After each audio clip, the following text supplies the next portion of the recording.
नमस्कार. Good evening. आणि तुमचं सगळ्यांचं स्वागत. आवाज येतो माझा व्यवस्थित? ऑडिओ व्हिडिओ आहे का? ओके. प्लीज. ऑडिबल. हो हो येतो.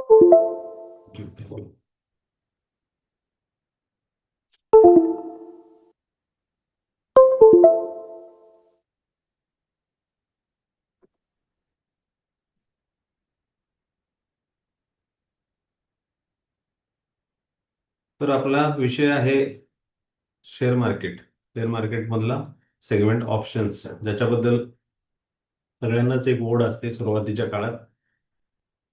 आणि प्रॉपर वेने अभ्यास न केल्यामुळं किंवा जी गरजेची आहे ती माहिती न मिळाल्यामुळं कदाचित रिझल्ट फार चुकीचे मिळतात आपल्याला. म्हणजे लॉसेस होतात, कंट्रोल राहत नाही, आणि मग ऑप्शन्स बदनाम होतात. किंवा ऑप्शन्स बद्दल असेच तयार झालेले बरेचसे मार्केटमध्ये गैरसमज आहेत की ऑप्शन्स मध्ये प्रॉफिट होऊ शकत नाही, ऑप्शनचे प्रीमियम जर झिरोच होणार आहेत, त्याला टाइम डिके आहे, तर कसं शक्य आहे. म्हणजे ऑप्शन बायरला ऑप्शन हेजिंग चांगलं आहे किंवा ऑप्शन मध्ये न केलेलं बरं, अशा बऱ्याचशा गोष्टी तिथं ज्यांचे ज्यांचे हात भाजलेत ना त्यांनी प्रचारात आणलेले आहेत. तर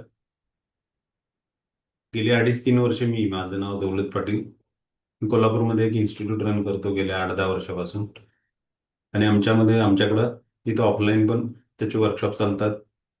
जवळपास आता ऑनलाईन म्हणजे तुमच्या समोर येऊन 2022चा ऑगस्ट असेल, मार्च ऑगस्ट, 2.5-3 वर्ष झाली.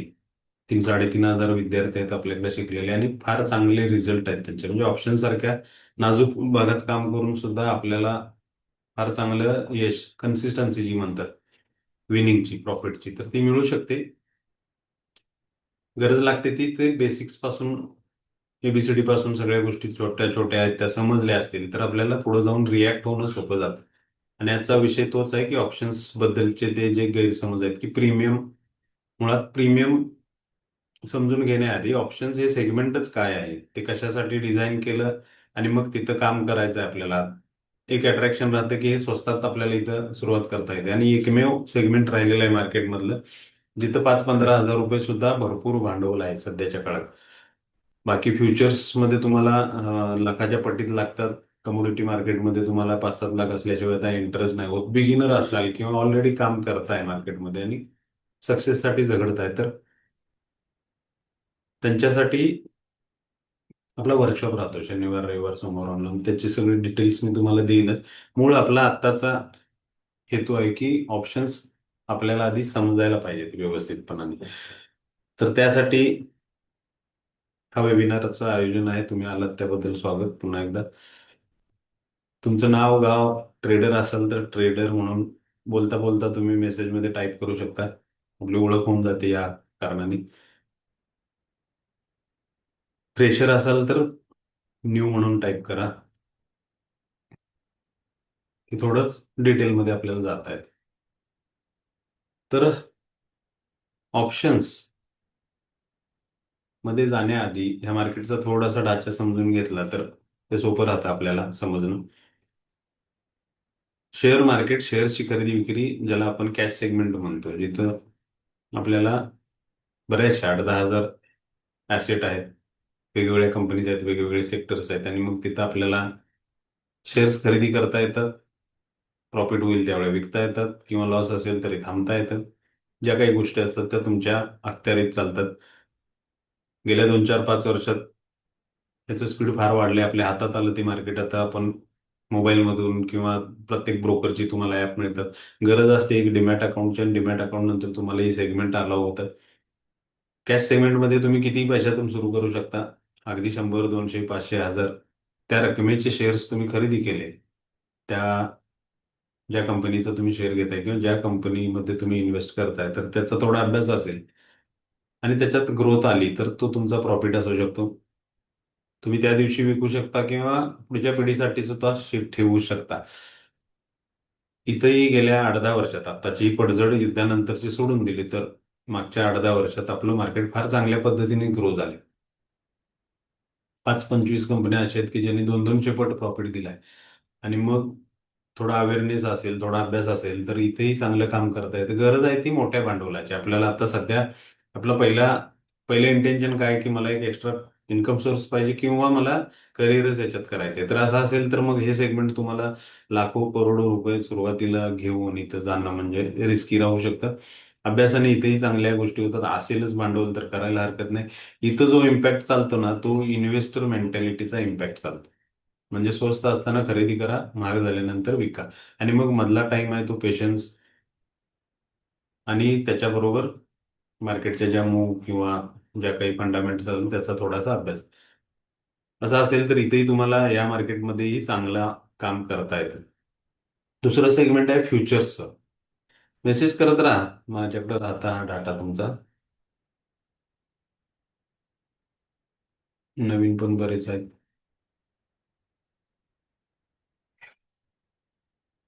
ठीक आहे.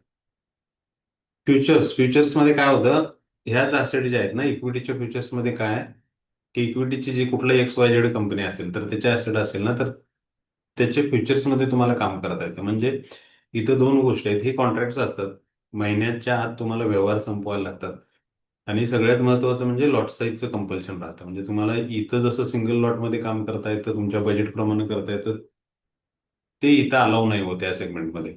इथं तुम्हाला त्याला लागणारं जे 5-7% भांडवल आहे ते लॉट साईजला लागणारं ते तुमच्याकडे असायला पाहिजे. आणि हे व्यवहार तुम्हाला ठरलेल्या मुदतीत पूर्ण करायचे आहेत. म्हणजे ही कॉन्ट्रॅक्ट्स असतात, यामध्ये तुम्ही दिवसातही किती वेळा घेऊ देऊ करू शकता, आठवड्यात करू शकता किंवा त्या एक्सपायरी डेट पर्यंत सुद्धा तुम्ही थांबवू शकता. इथं मेजरली आवडीनं काम करतात ते ट्रेडर्स. ट्रेडर्स म्हणजे इन्व्हेस्टर्स नव्हे. त्यांना मार्केटचा अभ्यास राहतो किंवा अभ्यास करतात. मार्केट वाढत असताना ते खरेदी करतात आणि अपेक्षित प्राइस जवळ विकून हा झालेली वाढ त्यांना प्रॉफिट म्हणून ग्रॅब करता येते किंवा मिळवता येते.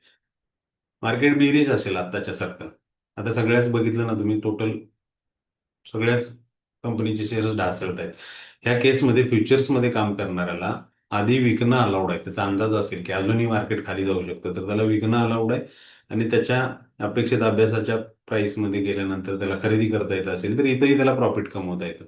म्हणजेच थोडक्यात मार्केटच्या दोन्ही बाजूला काम करता येतं ह्या सेगमेंटमध्ये.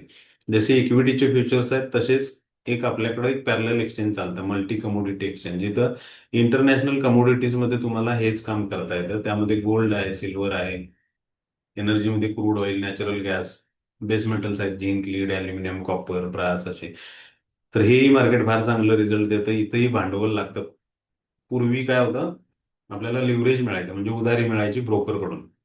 तुमच्याकडे समजा 5-50 हजार रुपये, कोण 10 पट, कोण 5 पट, कोण 30-30 पट तुम्हाला उधारी द्यायची. आणि मग इंट्राडे सेक्टर म्हणजे दिवसभरात जर व्यवहार संपवायचे असतील आपल्याला तर आपल्याला ती उधारी वापरून आपल्याला काम करता यायचं. आता ते पॅन्डेमिक नंतर हळूहळू तो प्रकार लिव्हरेजचा बंद केला एक्सचेंजने. आणि त्यामुळे आता ज्या क्रूड ऑइलच्या 100 बॅरेलला पूर्वी 5-7 हजार रुपये बस असायचे तिथेच आता 3-3.5 लाख रुपये लागतात. म्हणजे इथेही महागाई झालेली आहे.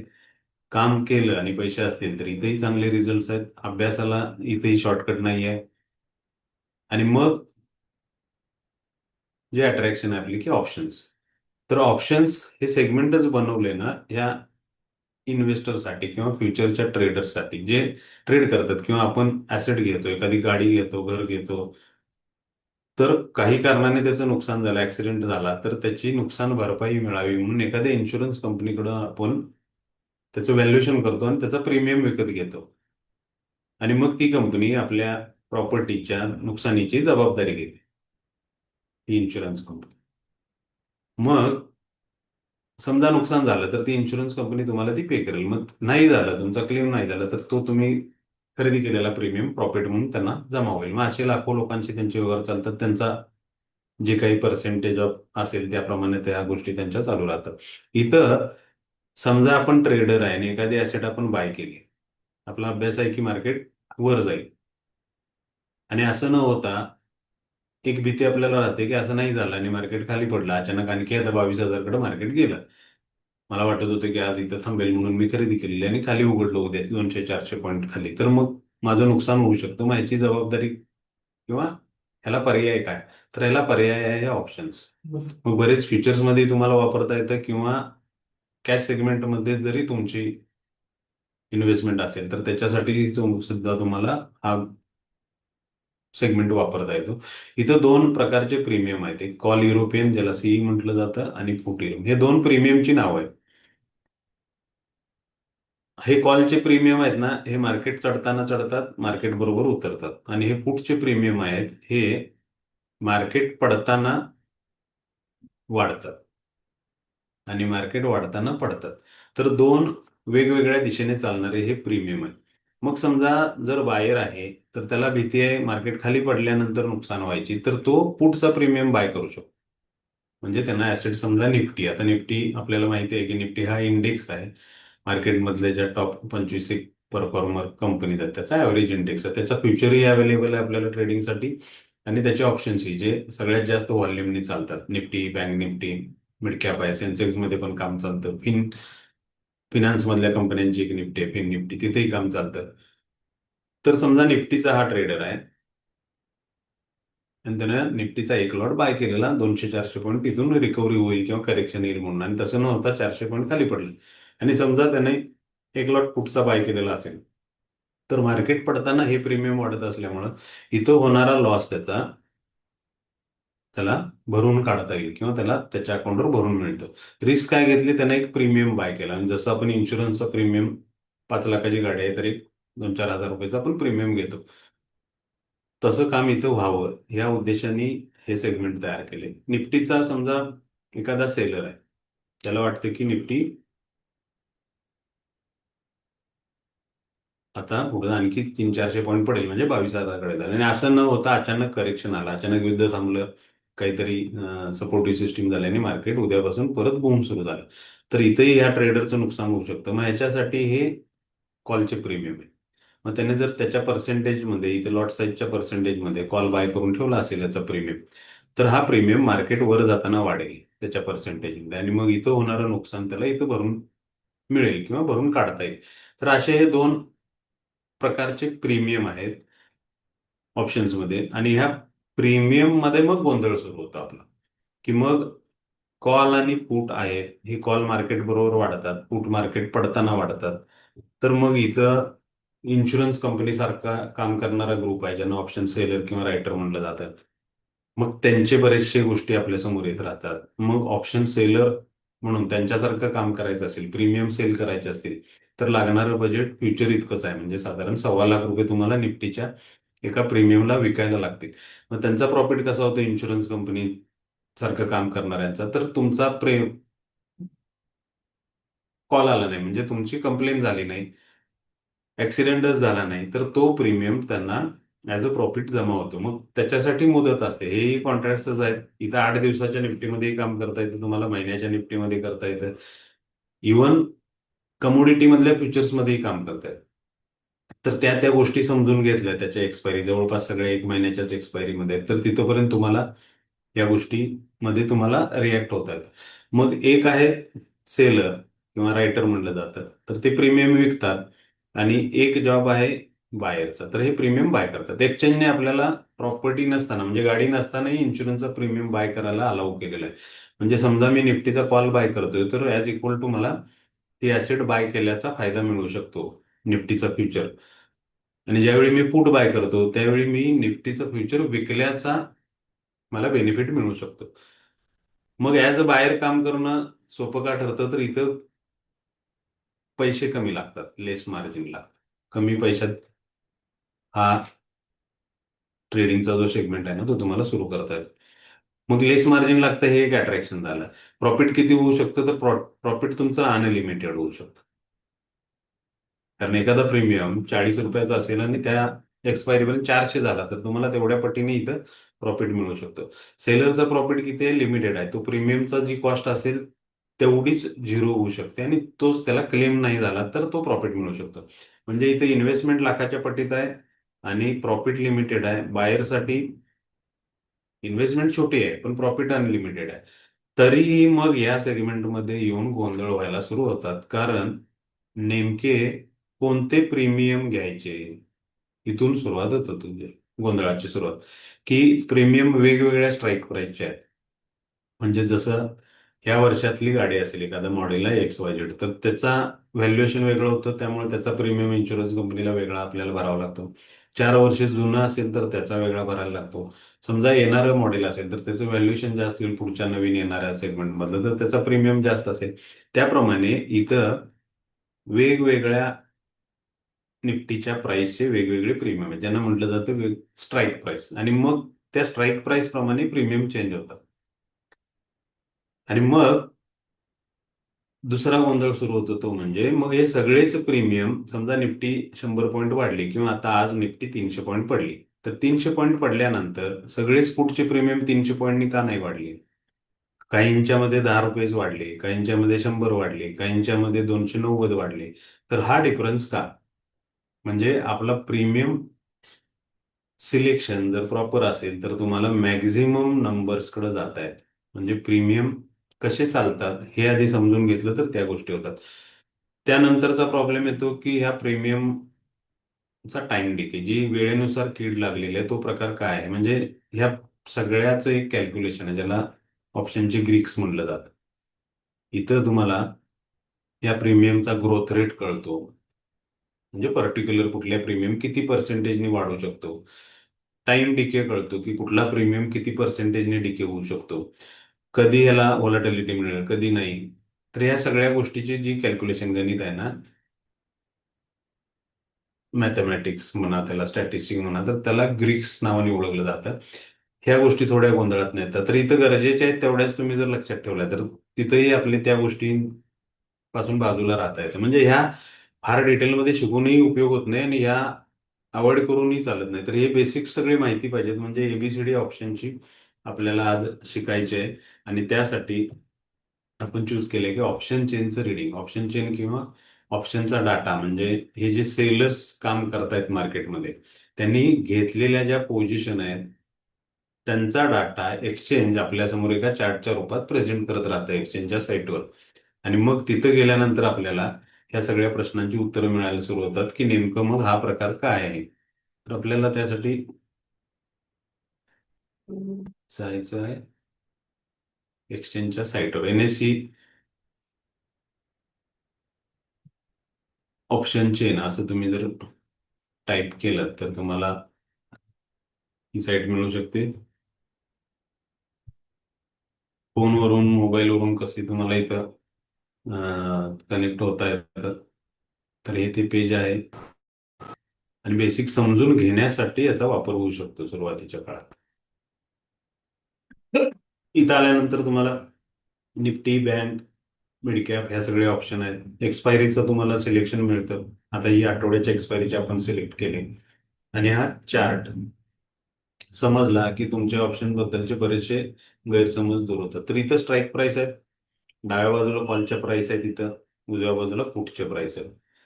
आणि मग ह्या वेगवेगळ्या स्ट्राईक प्राइस कशासाठी?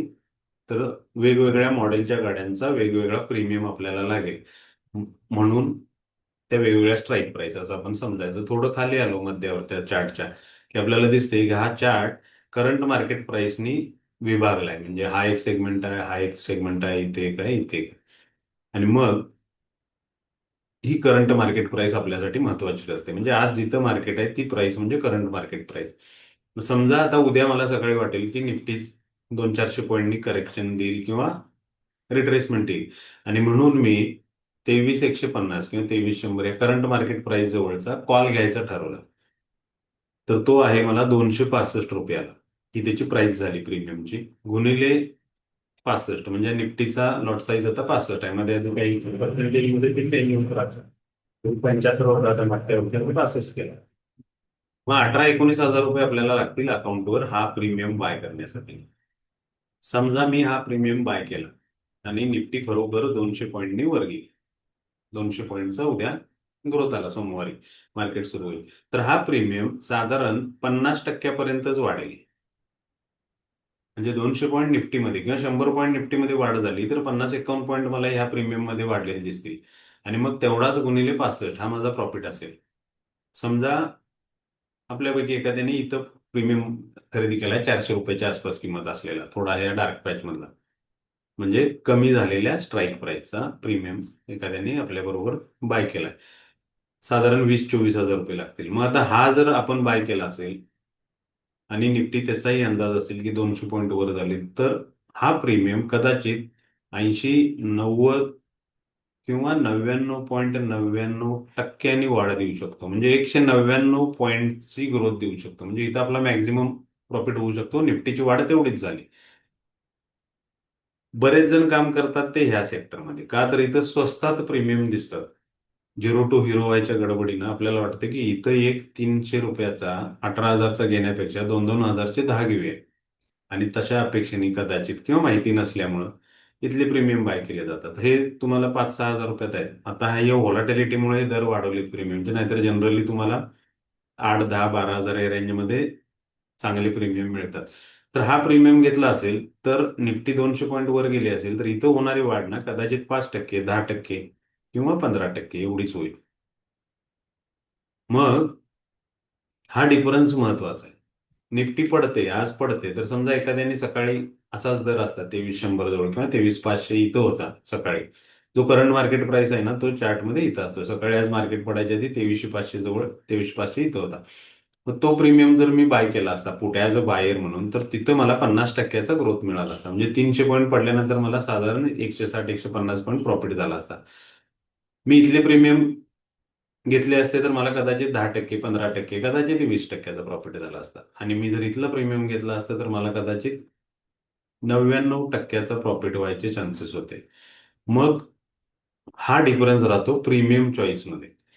मग त्यासाठी ही गोष्ट महत्वाची ठरते की करंट मार्केट प्राइसचा जो कुठलाही प्रीमियम असेल, त्याला नावही आहे, त्याला म्हटलं जातं ऍट द मनी प्रीमियम. आणि ह्याचा ग्रोथ रेट म्हणजे त्या ग्रीक्समध्ये जो सांगितला जातो ना, ह्याचा ग्रोथ रेट फिक्स आहे आणि तो आहे 50%च्या आसपास. म्हणजे 48, 49, 51 अशा रेंजमध्ये ह्याचा ग्रोथ रेट राहतो. कॉल कधी वाढतील तर निफ्टीची प्राइस वर गेली, पुट कधी वाढतील निफ्टीची प्राइस पडली तर, आणि त्यावेळी मग ह्या पर्सेंटेजने रिॲक्ट होतील. इथला सिच्युएशन जशी त्यांची बदलत जाईल या चार्ट मधली, तसं त्याचा ग्रोथ रेट बदलत जाईल. म्हणजे जसं आपण महाग प्रीमियमकडे म्हणजे कमी झालेल्या स्ट्राईक प्राइसकडे जाऊ, तर कमी झालेल्या स्ट्राईक प्राइसचे सगळे हे जे प्रीमियम आहेत या ग्रुपमध्ये दिसतात त्यांना म्हणलं जातं इन द मनी प्रीमियम. आणि जसं आपण डीप इन द मनीमध्ये जाऊ तसा हा ग्रोथ रेट वाढत वाढत वाढत जातो. म्हणजे इथं 60% होईल, कदाचित 65, 70, 80, 90. मॅक्झिमम याची रेंज आहे 99.99%. त्याच्यापेक्षा जास्त वाढत नाही. कितीही महागातला प्रीमियम तुम्ही घेतला तर त्याचा ग्रोथ रेट मॅक्झिमम 99.99%चाच राहील. मग on an average as a buyer आपल्याला काम करायचं असेल तर आपल्याला ह्या पट्ट्यातले कॉल किंवा या पट्ट्यातले पुट सिलेक्ट करायला लागतील. ते थोडेसे महाग वाटतील पण तिथला ग्रोथ रेट चांगला राहतो. हा इन द मनी सेगमेंट झाला. पुढच्यासाठी हा डार्क पॅच आहे ना वाढलेल्या स्ट्राईक प्राइसचे, इकडं खाली जातानाचे सगळे स्ट्राईक प्राइसचे जे काही प्रीमियम असतील ना त्यांना इन द मनी म्हणून ओळखलं जातं. आता यांच्या ज्या प्राइस ठरतात ना त्या दोन प्रकारच्या व्हॅल्यूने ठरतात. एक असे टाइम व्हॅल्यू जी झिरो होण्यासाठीच बनवली, आणि दुसरी असते एक अंतर्भूत मूल्य ज्याला इंट्रिन्सिक व्हॅल्यू म्हणतात. तर इन द मनीमध्ये ह्या दोन्ही असतात. म्हणजे ह्या सगळ्या प्रीमियमला एक अंतर्भूत मूल्य आहे आणि प्लस टाइम व्हॅल्यू आहे. ओटीएम मध्ये म्हणजे हा जो सेक्टर आहे ना याला म्हटलं जातं आउट द मनी प्रीमियम. म्हणजे या ग्रुपनंही नाव आहे. तर आउट द मनी मध्ये जी काही व्हॅल्यू आपल्याला राहिलेल्या दिसतात त्या फक्त आणि फक्त टाइम व्हॅल्यू राहील.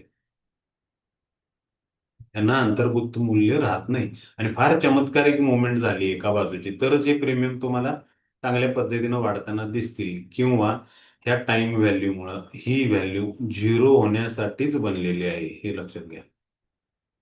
एक्सपायरीपर्यंत ऍट द मनीचा एक प्रीमियम शून्य होतच होतो. आणि मग जर असंच होतंय तर आपलं सिलेक्शन चुकीचं असेल तर आपण नेहमी लॉसच घेतो या मार्केटमध्ये. तर त्यामुळं आपलं सगळ्यात पहिलं काम राहतं ते म्हणजे प्रीमियम कसे चालतात हे लक्षात घेणं. आणि त्यामुळं बायर म्हणून काम करायचं असेल तर आपल्याला कंपल्सरी इन द मनीमध्ये काम करायला पाहिजे. फार महागातले घेतल्यामुळे जास्त फायदा होणार नाही, बरं हे आपोआप पण वाढणार नाही. सगळ्यात महत्वाची बाब म्हणजे हे कॉल आणि पुट यांना कसलंही इंडिव्हिज्युअल व्हॅल्यू नाही आहे. हे स्वतः चालत नाहीत किंवा ह्यांना कुठलेही ट्रेडर चालवत नाहीत. हे सगळे इंडेक्स व्हॅल्यूला फॉलो करतात. सगळ्यात महत्वाचा हा प्रकार आहे. हे सगळे इंडेक्स व्हॅल्यूला फॉलो करतात. मग निफ्टीचा इंडेक्स ज्या पद्धतीनं मूव्ह होईल तसे हे मूव्ह होतील. इंडेक्स 200 पॉईंट वाढला तर हे सगळेच काही पर्सेंटेजने वाढतील. इंडेक्स 200 पॉईंट पडला तर हे सगळेच काही पर्सेंटेजनी वाढतील पडणाऱ्या मार्केटला. आणि मग इन द मनीमध्ये काम करणं बायरसाठी चांगलं राहतं. कॉम्प्रोमाइज म्हणून तो, किंवा नवीन बिगिनर असेल तर ऍट द मनी जवळ माहिती असताना तुम्ही कॉम्प्रोमाइज करू शकता की हा प्रीमियम ह्या पर्सेंटेजने चालणार आहे. म्हणजे ते ऑलरेडी तुम्हाला माहिती आहे, तर मग तसं आपण रिॲक्ट पण होतो. ओटीएम मध्ये जनरली इंटरेस्ट राहतो तो सेलरचा. तर दोन पद्धतीने त्यांना फायदा होऊ शकतो.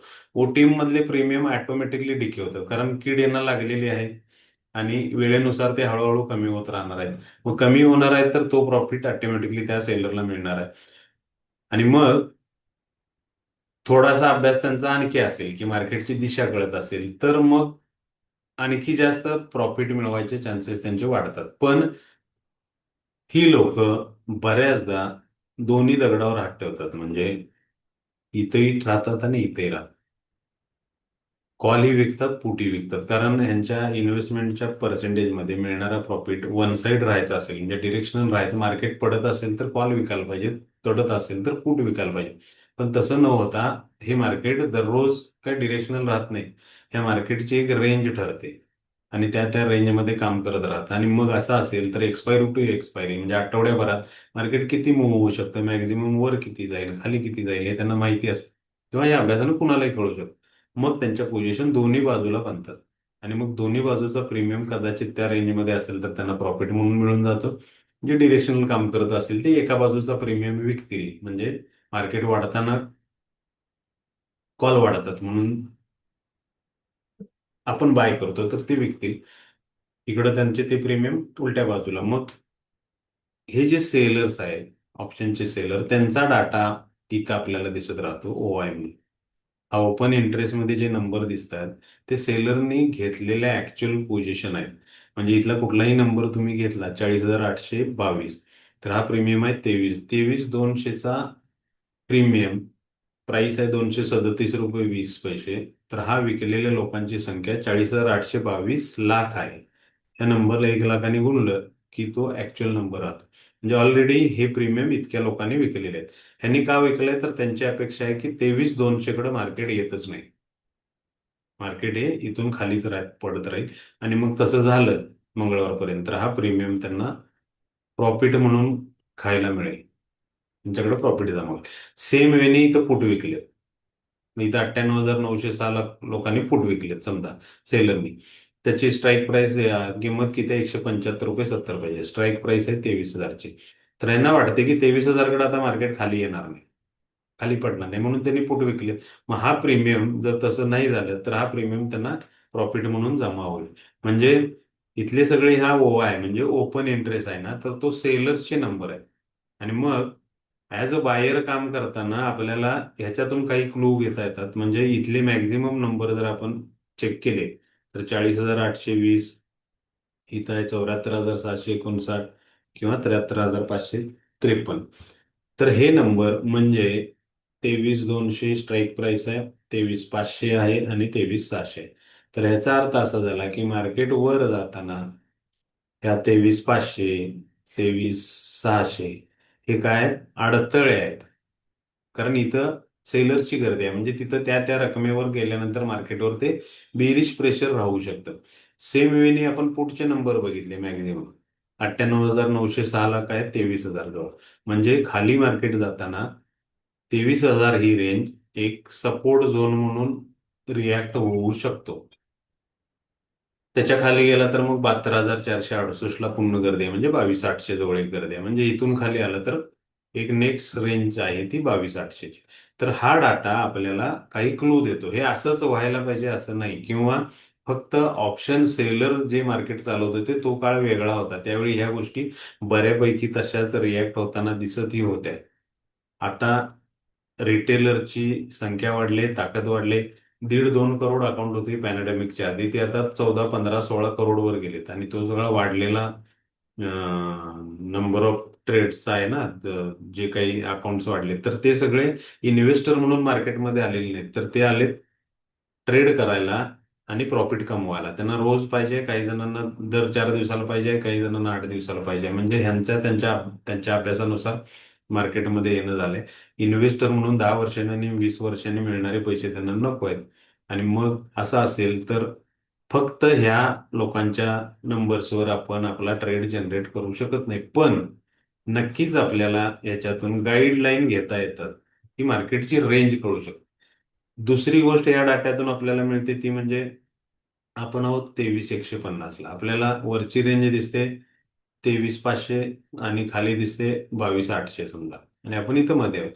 तर मग यांचा डाटा वापरून या दोघांची जी गर्दी झाली, म्हणजे ते हेजिंग करतात, इकडे दोन्ही दगडावर हात ठेवू देत, काही करू देत, पण ह्यांच्या नंबर्समुळे मार्केटवर जे प्रेशर क्रिएट झाले त्याच्यातून कुठली दिशा राहू शकते, म्हणजेच डिरेक्शन. तर त्याचाही पत्ता आपल्याला ह्या कॅल्क्युलेशनने लागू शकतो. त्यासाठी आपल्याला ह्या चार्टच्या खाली यायला लागतं, ज्याला आपण म्हणतो पुट कॉलचा रेशो. पुट कॉलचा रेशो काय आहे, तर ह्या दोन्ही ट्रेडरचा भागाकार आहे, ह्या दोघांचा. म्हणजे ऑप्शन सेलरचा डाटा आहे हा. आणि TCR रेशो हा कशासाठी बघायचा, मार्केटची एक अंदाजे डिरेक्शन कळू शकते आपल्याला, हे कुठलं राहू शकतं. तर याच्यामध्ये टोटल OI PE चा म्हणजे हा नंबर 15,69,993 भागिले टोटल OI/CE म्हणजे हा नंबर 27,17,508. हा भागाकार केला की काही डिजिटमध्ये आपल्याला 1.26 किंवा 0.65 असे काहीतरी नंबर्स मिळतात. ह्याच्यावरून आपल्याला ठरवता येते की मार्केटमध्ये जे प्रेशर क्रिएट झालेलं आहे त्याची डिरेक्शन कुठली राहू शकते. तर मी तुम्हाला ते चार्ट देईन थोड्याच वेळात, की त्याला कसं कॅल्क्युलेट करायचं आहे.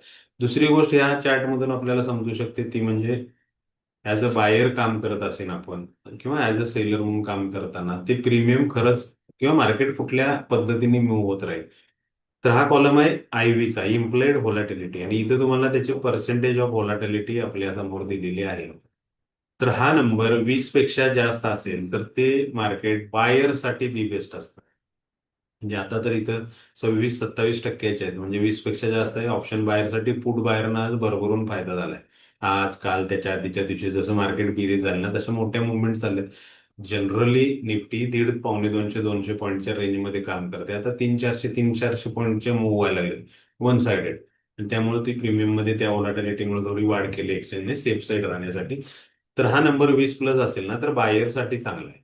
म्हणजे आपण ज्यावेळी बायर म्हणून काम करू आणि IV समजा 15, 14, 10 असा असेल तर मग तो दिवस आपण टाळलेला बरा. कारण का, तर ती अस्थिरता या प्रीमियम मध्ये नाही आहे. त्यामुळे आपण ट्रॅप होऊ शकतो किंवा मिळालेला प्रॉफिट घालवू शकतो. कदाचित प्रीमियम डिके मध्येच आपला लॉस होऊ शकतो. तर त्यासाठी हे कॉलम आपल्याला उपयोगी पडतात, इम्प्लाइड व्होलॅटिलिटीचे. OI चे नंबर बघितले, मॅक्झिमम OI म्हणजे सीईचा रेजिस्टन्स देतो, तसंच मॅक्झिमम पुटचा OI आपल्याला सपोर्ट देतो. पुटचे सेलर आहेत ते मार्केटसाठी बुलिश प्रेशर देतात, कॉलचे सेलर मार्केटसाठी बेरिश प्रेशर देतात.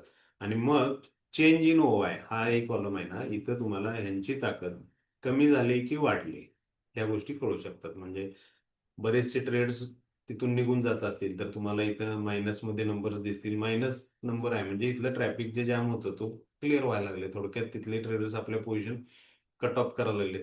आणि मग कट ऑफ करायला लागले तर त्याचा अर्थ तो एरिया तुटू शकतो. म्हणजे खाली जाताना समजा 23,000चा सपोर्ट वीक झालेला दिसला तर तोही ब्रेक होऊ शकतो.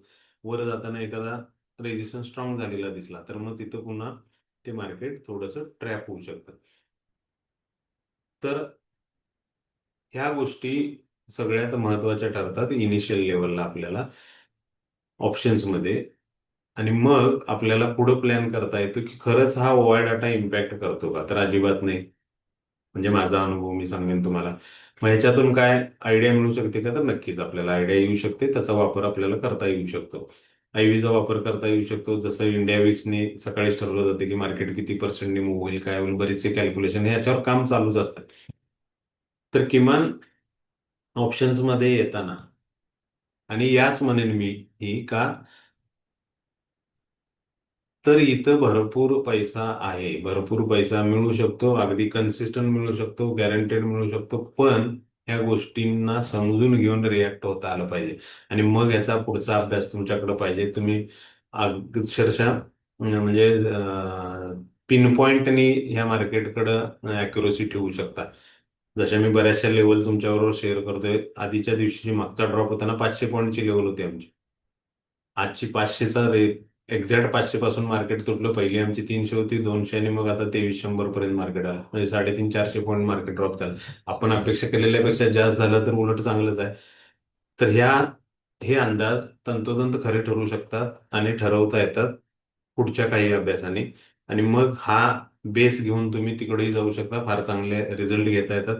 तर हे प्रीमियमचे सेगमेंट आहेत नवीन असणाऱ्यांच्यासाठी.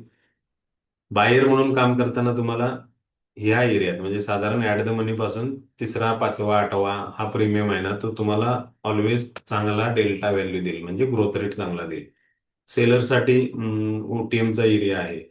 ग्रीक्स ज्या गोष्टीने आपला बराचसा गोंधळ होतो, तर ते काही नाही, फक्त एक कॅल्क्युलेशन आहे ज्यामध्ये हा जो डेल्टा आहे तो त्या त्या प्रीमियमचा ग्रोथ रेट सांगतो. जसं आता आपण बघितलं की एटीएमचा 50% इन द मनीमध्ये जाईल तसं वाढत जातं, तर तो फक्त सांगतो डेल्टा. गॅमा ह्या डेल्टाचं स्पीड सांगतो. हा दुसरा महत्वाचा आहे थिटा. थिटा हा टाइम डिके, आणि हा ओटीएम मध्ये मॅक्झिमम राहतो. डेल्टा आयटीएम मध्ये मॅक्झिमम राहतो. वेगळा व्होलॅटिलिटी सांगतो डेल्टा, त्यामुळे त्याला काही इग्नोर केलं तर चालू शकतं. दोन गोष्टी फक्त माहिती पाहिजे, डेल्टा काय आहे आणि थिटा काय आहे. बायरला थिटा टाळता आला पाहिजे, सेलरला डेल्टा टाळता आला पाहिजे. रो हा जो ग्रीक आहे, आणि आपल्या ज्या नॅशनलाइज बँक आहेत आरबीआय, त्यांच्या पॉलिसीमध्ये काय चेंज असेल, तशी मीटिंग असेल किंवा तशी अफवा असेल, तरी मार्केट हे फार सेंटिमेंटल राहतं, नाजूक राहतं. आणि मग याच्यावर होणारा परिणाम ह्या रोगरिकीने मोजला जातो. त्या त्या दिवशीचा टेम्पररी इम्पॅक्ट आहे. हे ग्रीक्स फार गोंधळ करतात नवीन असताना आपल्याला, तर ह्याच्याकडे अजिबात लक्ष देऊ नका. तुम्हाला डेल्टा कुठं चांगला असेल, बायर म्हणून काम करायचं आहे, तर ती गोष्ट मी सांगितली की इन द मनीमध्ये तुम्हाला कंपल्सरी चांगले रिझल्ट मिळतील. थिटा तुम्हाला टाळता आला पाहिजे. आता थिटाची दुसरी एक गोष्ट आहे की हा कधी इम्पॅक्ट करतो, तर याचं जे पर्सेंटेज असतं ते मार्केट क्लोज झालं की नेक्स्ट डे तुम्हाला तेवढ्या पर्सेंटेजने प्रीमियम कमी झालेले दिसतात, म्हणजे टाइमनुसार. दुसरी गोष्ट साईड वेज मार्केट. ज्यावेळी मार्केट डिरेक्शनल राहत नाही, ज्यावेळी मार्केट स्लो डाऊन होतं किंवा एकाच रेंजमध्ये पडून राहतं, त्यावेळी हा थिटाचा इम्पॅक्ट वाढतो आणि तो जास्त त्रास देतो एक्सपायरीच्या दिवशी. इतर दिवशी याचा भाव फार केलाय मार्केटमध्ये, तर त्याचा काहीही इम्पॅक्ट तुमच्या ट्रेडिंगवर होत नाही. हा एक्सपायरी डेज मध्येच तुम्हाला त्रास देऊ शकतो, तेही कधी मार्केटमध्ये मोमेंटम नसेल तर. मार्केट जर डिरेक्शनल असेल तर या थिटाचा कसलाही इम्पॅक्ट तुमच्या होल्डिंगवर होत नाही. चांगला डेल्टा असेल तर थिटा ऑटोमॅटिकली कमी झालेला असतो. तुम्ही डेल्टा व्हॅल्यूज कमी घेतली असेल तर ओटीएम मध्ये थिटा जास्त असतो, आणि मग तिथं टाइम डिके 30, 35, 40 रुपयाचे, 15 रुपयाचे हे प्रीमियम आहेत नाही, झिरो व्हायसाठीच आहेत. आणि ओटीएम मध्ये गेले तर म्हणजे ते कोंडाळ्यात टाकले, ते झिरो होणारच आहेत एक्सपायरी. फार कमी वेळेला उलट्या बाजूची चमत्कारिक मूव्ह झाली, म्हणजे आता मार्केट बेरिश आहे आणि अचानक 1000 पॉईंटनी वर उघडलं तरच तुम्हाला ते ओटीएम मधले प्रीमियम वाढलेले दिसते. अदरवाईज काय होत नाही. हे फार कमी वेळेला होतं, वर्षात 2-2 वर्षातून. आणि ते करून आपण मग इथं अर्थार्जन करू शकत नाही. ज्या इन्कम सोर्स पाहिजे म्हणून आपण आलोय ना, त्या गोष्टी इथं होऊ शकत नाहीत. पीसीआर रेशो मी आता सांगितलं तुम्हाला, त्याप्रमाणे कॅल्क्युलेशन आहे त्याचं, पुट आणि कॉलच्या टोटल नंबरचं. आणि तो रेशो असा बघितला तुम्ही साधारण. हे सगळे रेडीमेड तुम्हाला मिळतात, मी दाखवतो 2 मिनिटात तुम्हाला चार्टवर पण. तर हा रेशो जर 1.10 टू 0.65 अशा इन बिटवीन असेल तर हे मार्केट ओव्हर सोल्ड आहे, म्हणजे बेरिश प्रेशर आहे मार्केटवर असं समजलं जातं. हा 1.60 टू 1.80 असेल तर बुलिश प्रेशर आहे. हे कोणाचं आहे? फक्त सेलर्सच्या ग्रुपचं, आपला बाकी मार्केटचा काही संबंध नाही. आणि पीसीआर रेशो जर 1.20 टू 1.50 असेल तर नॉर्मल रेंज मधलं हे मार्केट आहे, असं आपल्याला एक आयडिया मिळते. म्हणजे कॉल आणि पुट सेलरची संख्या बरोबरची असेल तर रेंजमध्ये मार्केट राहतं. कॉल सेलर वाढले की बेरिश प्रेशर राहतं, पुटचे सेलर वाढले की बुलिश प्रेशर राहतं, असा त्याचा थोडक्यात हिशेब आहे. आयव्ही आपण बघितला 20 प्लस असेल तर फार चांगला रिॲक्ट होतं. 20 पेक्षा कमी असेल म्हणजे 18, 19, 20 चालू शकतो. अगदीच कमी असेल तर बायरनी त्या दिवशी मार्केट पासून बाजूला राहिलेलं बरं. आता महत्वाचं विषय असा येतो की ही निफ्टीचं इंडेक्स आहे, तर ही निफ्टी बनले ना ज्या 25 परफॉर्मरनी, म्हणजे त्यांचे जे कॉम्पोनंट आहेत, त्यामध्ये रिलायन्सचा वाटा आहे 11.9%, साधारण 12%. आणि मग इन्फोसिस आणि टीसीएस हे दोन आयटी आहेत, त्यांचा साधारण 12-13% वाटा आहे. बँक आहेत HDFC, ICICI, SBI, axis bank, ह्यांच्याकडे 12-14% वाटा आहे. रिलायन्स बरोबर एल अँड टी इंडस्ट्री आहे, त्यांचा एक 3%, म्हणजे साधारण या दोघं इंडस्ट्रीचा 3-4%. मग ह्या एकत्रित ह्या सगळ्या कंपोनंटमध्ये जर ग्रोथ आली, म्हणजे वाढायला लागली, तर निफ्टी तुम्हाला वाढताना दिसते.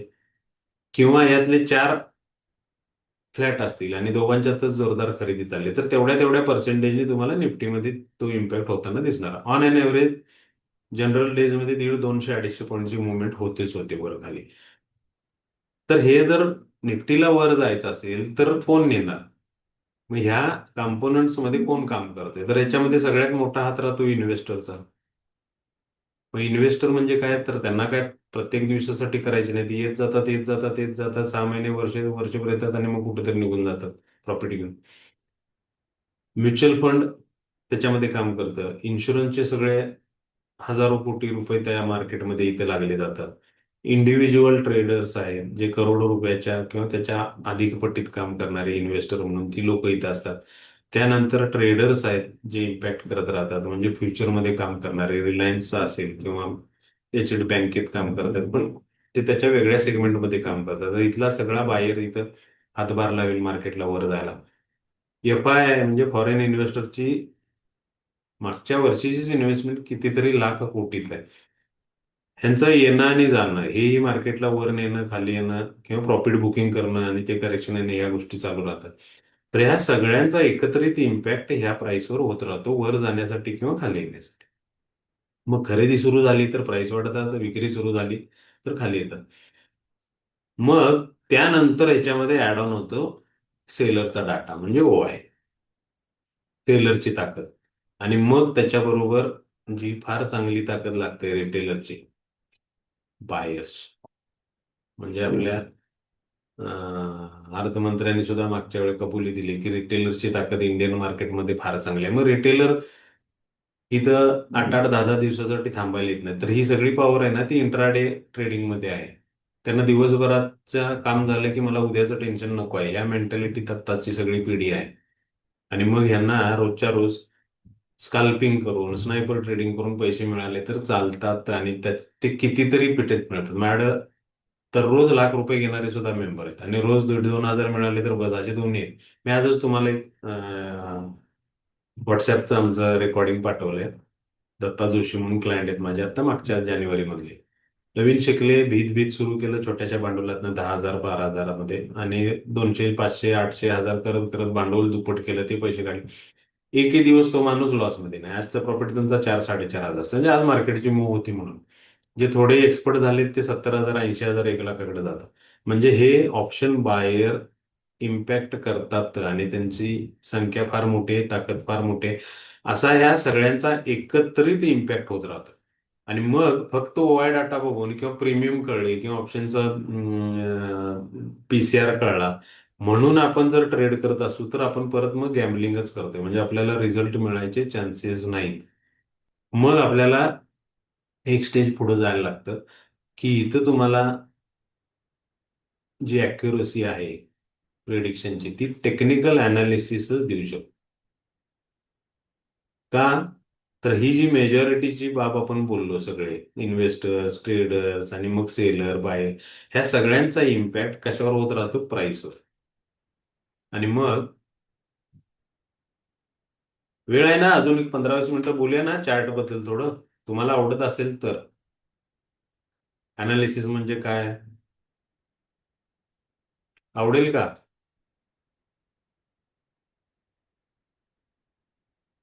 हो बोर सर. होत ना? Okay, okay. तर टेक्निकल अनालिसिस हा एक पार्ट आहे ज्याच्यामध्ये ग्राफवर या गोष्टींचा अभ्यास केला जातो आणि तिथं डिसिजन घेणं सोपं जातं. कारण काय, तर आपल्याकडे फोनवर आता ते अवेलेबल आहे, लॅपटॉप, पीसी असेल तरी चालतं. ग्राफ आपल्याला शाळेपासून माहिती आहे. इथं दोन ऍक्सिस असतात, एक्स आणि वाय. इथं उभ्या ऍक्सिसवर रेट चालतो आणि ह्या आडव्या ऍक्सिसवर चालतो टाइम. मग आपलं मार्केट समजा 9:15ला सुरू होतं, 10, 11, 12, 1, 2, 3, 3:30ला बंद होतं. मग इन बिटवीन ह्या समजा प्राइस आहेत, 500, 600. तर मार्केट 200ला सुरू झालं म्हणजे तो डॉट इथं झाला. 10 वाजेपर्यंत ते थोडं 250 झालं, 11ला पुन्हा 200 झालं, 12ला ते 200, 300 जाऊन गेलं, 400वर गेलं. हे जोडलं की त्याचं तयार होतं, त्याला आपण ग्राफ म्हणतो. मग ह्याची प्रेझेंटेशन आपल्याकडे वेगवेगळ्या टाईपने होतात. त्याच्यावर आता अनालिसिस चालू आहे, याचा अभ्यास फार 40-50 वर्षापासून चालू आहे. म्हणजे हीच मूव तुम्हाला कॅन्डलस्टिक मध्ये दिसते. हे जॅपनिक टेक्निक आहे, ज्याच्यामध्ये पिक्चर फॉर्मॅटमध्ये ह्या झालेल्या प्राइस मधल्या चेनचा मूव म्हणजे प्राइस मधल्या ऍक्शनचा इम्पॅक्ट आपल्याला अभ्यासता येतो. हायकिनेशी म्हणून एक नवीन प्रकार आला ऍव्हरेज कॅन्डलचा. हाही जॅपनीजच इन्व्हेन्शन आहे. हे ऍव्हरेज मध्ये देत राहतात आपल्याला, त्यामुळे एक मोमेंटम आपल्याला दिसायला चालू होतो ग्राफवर कलर फॉर्मॅटमध्ये. डिसिजन घेणं सोपं राहतं. शिवाय रेनको चार्ट आहे, जो फक्त प्राइसनीच चालतो. प्राइस वाढल्या तरच चालतात. बार चार्ट आहे. मग हे सगळे ह्याच मुवमेंटला अभ्यासाच्या पद्धती आहेत. त्यामध्ये मग कॅन्डलस्टिक 35-40 वर्षापासून चाललाय, मग कुठली कॅन्डल कशी झाली की काय समजायचं काय, मग त्याच्यावरून प्रिडिक्शन सुरू झाली, मग कॅन्डलच्या ग्रुपचा अभ्यास सुरू झाला. मग ग्रुप असा झाला असेल तर पुढचं काय होऊ शकतं. असं होत होत होत होत काही इंडिकेटर्स तयार झाले. इंडिकेटर्स मध्ये आपल्याला समजा ही प्राइस आहे निफ्टीची, इथून इथं आले समजा 23,000 काहीतरी XYZ प्राइस आहे. आणि मग इंडिकेटर्स मध्ये ऍव्हरेजचे इंडिकेटर्स असे आहेत, जे तुम्हाला पाठीमागचा डाटा हिस्ट्रीचा करंट मार्केट प्राइस बरोबर कम्पेअर करून डिसिजन घेण्याला मदत करतात. म्हणजे समजा आपण एक मागच्या 8 तासात, आता हा आजचा दिवस आहे, आपल्याला कालचा दिवस माहित नाही, परवाचा माहित नाही, हे सगळं पाठीमागची हिस्ट्री क्लोज होत जाते हळूहळू. आणि मग आता आपल्याला डिसिजन घ्यायचे की मार्केट वर जाईल का खाली जाईल की कुठंच नाही जाणार. मग आपल्याला त्या ऍव्हरेजच्या लाईनची मदत होऊ शकते. समजा आपण मागच्या 4 दिवसाची ऍव्हरेजची लाईन घेतली आणि ती इथं असेल आणि ती दाखवते की 22,900 असा ऍव्हरेज दाखवते. तर याचा अर्थ असा झाला, ही समजा 4 दिवसाची असेल, म्हणजे ही टाइम फ्रेम आहे ना, ती फार इम्पॅक्टफुल ठरते. आणि मग 4 दिवसाच्या ऍव्हरेजमध्ये ऍव्हरेजच्या वर जर करंट मार्केट प्राइस आहे, याचा सरळ सरळ अर्थ आहे की इथून पाठीमागच्या 4 दिवसात जे काही ट्रेड झालेत, ट्रेडर तर दोन्ही आहेत, एक बायरच्या इम्पॅक्टने काम करणारे, सेलरच्या. बाहेर कोणतरी इन्व्हेस्टर बाहेर, जो आत यायला लागलाय. सेलर कोणतरी बाहेर जाणारा इन्व्हेस्टर प्रॉफिट बुक करून. फ्युचरचा बाहेर बाईंगचं प्रेशर लावतो, कॉलचा बाहेर बाईंगचं प्रेशर ठेवतो, पुटचा सेलर बाईंगचं प्रेशर ठेवतो. मग अशी एकत्रित त्या सगळ्यांची पॉवर बुलिश लागत असेल, तर ह्या 4 दिवसात जे काही ट्रेड झाले त्यामध्ये ऍव्हरेजमध्ये बाहेर जास्त आलं, त्यामुळे प्राइस वर आहे, मग मार्केट वर जाऊ शकतं. दुसरी आपण जवळ समजा आता काय चाललंय म्हणजे तासाभराची एक लाईन घेतली आणि ती सांगत असेल इथंच आहे, ती या प्राइसच्या बरोबर खाली आहे, तर ह्या तासात सुद्धा जे काही ट्रेड झाले ते त्यामध्ये सुद्धा बायर्स आहेत. मग असे अंदाज बांधता येतात की पाठीमागच्या 3-4 दिवसापासून बाईंग चाललंय, आत्ताच्या दिवसात बाईंग चाललंय, आज 4 दिवसात बाईंग चाललंय. आता समोर आज सकाळी ओपन झाल्यापासून तुम्हाला बाईंग दिसतंय, मार्केट वर राहते, तर ह्याचा अर्थ इकडे जाऊ शकतं. मग वर जायचं असेल तर हे मार्केट दोन पद्धतीने जातं. हे असं जातं, परत कुठं तर थांबतं, वर जातं. मग इथं ज्यावेळी ही जी मूव्ह झाली, हा जो मोमेंटम होता, हा जर्क कशामुळे आला, तर अचानक आलेल्या व्हॉल्यूममुळे. मग ती बायर्सचा इम्पॅक्ट इथं आला. आणि मग आपल्याला हे जर कळत असेल आधी आणि आपण ह्या एरियामध्ये ऑप्शनचा कॉल बाय केला समजा, तर हा जो मोमेंटम आला, ही जी प्राइस वाढली त्या अर्ध्या 1 तासात 2 तासात, तर ती तुम्हाला कंपल्सरी प्रॉफिटच देते. आणि मग हे कधी कधी होतं, तर मार्केट सकाळी सुरू होताना सुरुवातीचे तास 2 तास मार्केट चांगल्या मोडमध्ये असतं. दुपारी थोडंसं 1:30च्या आधी 11:30 ते 1:30 थोडंसं डल होतं. 1:30ला युरोप ओपन होतं, पुन्हा एक नवीन व्हॉल्यूम मार्केटमध्ये येतो एफआयचा, आणि मग तिथून पूर्ण मग परत तीच मूव्ह कंटिन्यू करायची की रिव्हर्सल करायचं ते ठरलं जातं. मग हे असं होत असताना चार्टवर होणाऱ्या ज्या मुवमेंट आहेत, ज्याला आपण प्राइस ऍक्शन म्हणतो, तर हा मार्केटचा आत्मा आहे. याचा अभ्यास तुमचा झाला की याच्याबरोबर काही मदतीसाठी काही इंडिकेटरची हेल्प घेतली तर तुमचे डिसिजन मेकिंग 100% जाऊ शकतं. आणि मग जर निफ्टीचाच विषय आपण घेतो, 150-200 पॉईंट वरती किंवा खाली मार्केट चालतंयच, तर हे सगळं तुम्हाला घेऊन काही चमत्कार करायची पण गरज नाही. मग तुमच्याकडे भांडवल असेल समजा 15-20 हजार रुपये आहेत, तर ते भांडवल आपण ठरवलं की 15-20 हजार रुपये आहेत. मग मला हा आयुष्यभरासाठी व्यवसाय म्हणून काम करायचं असेल तर मी काय करणार? तर 20 हजारवरून मला मिनिमम किती मिळू शकतात, मॅक्झिमम किती मिळू शकतात? तर समजा मग मिनिमम मी अपेक्षा केली एक 3-5 टक्क्याची. तर मला 3-5 टक्के घेता येत असतील या मूव मध्ये, या अभ्यासाने, तर मी ते घेत राहील. मला रोज काम करायचं आहे, रोज यायचं आहे मार्केटमध्ये. 20 दिवस मार्केट असतं, समजा 20 दिवसातले एक 15-18 दिवस मला सक्सेस मिळाला चांगलं, आणि 3-5 टक्क्यांनी मला क्लोज झालं, तर सहज शक्य आहे 20 चे 40 होणं. मग इथं काय होतं? तर असे पैसे कित्येक जणांना मिळतात. काही जणांना 15 हजार पण मिळतात, 10 हजार, 2 हजार प्रॉफिट मिळालेला नाही असा एकही ट्रेडर नाही. पण तो जर मिळत असेल प्रॉफिट, तर तो कन्सिस्टंट कसा मिळवायचा, हे सगळ्यात महत्वाचं आहे. मग तो भलेही मिनिमम असू दे, पण तो रोज मिळाला पाहिजे. तर तुम्ही त्याच हजारचे उद्या 1 लाख करू शकता. 1 लाखात तुम्हाला 10 हजार प्रॉफिट मिळू शकतो. 10 लाख झाली तर मग 1 लाख मिळवता येतात. 10 करोड झाली तर तुम्हाला 10 लाख मिळवता येतात. पैसा वाढला तर तुमचा इन्कम वाढायला चालू होणार, आणि मग तिथपर्यंत तुम्ही आधी तो वाढ व्हायसाठी तुम्ही आधी मुळात कन्सिस्टंट राहायला पाहिजे. आधी पैसे मिळायला पाहिजे, बॅटला बॉल लागायला पाहिजे, तर आपण स्कोर करायचा विचार करणार. रोज येऊन आउटच होते मार्केटमध्ये बरेच विषय आहेत, आणि ते सगळे सिमिलर आहेत. म्हणजे काही जण सकाळी येतात, 1.5-2 हजार मिळवतात, आणि मग जास्त मिळवायच्या नादात 4 हजार रुपये लॉस करून जातात. आणि त्याला माहिती आहे की मला सकाळी पैसे मिळतात. मग हळूहळू असं कळतं की त्याला महिनाभर रोज मी सकाळी पैसे मिळवले, पण मी त्यानंतर लॉस केले. म्हणजे काय करायला नाही, तो स्वतःवर प्रेशर करून त्याचं डिसिजन मेकिंग चुकाल, काय असेल ती XYZ स्ट्रॅटर्जी, त्याला ही मिळालेले टिकवता येत नाही.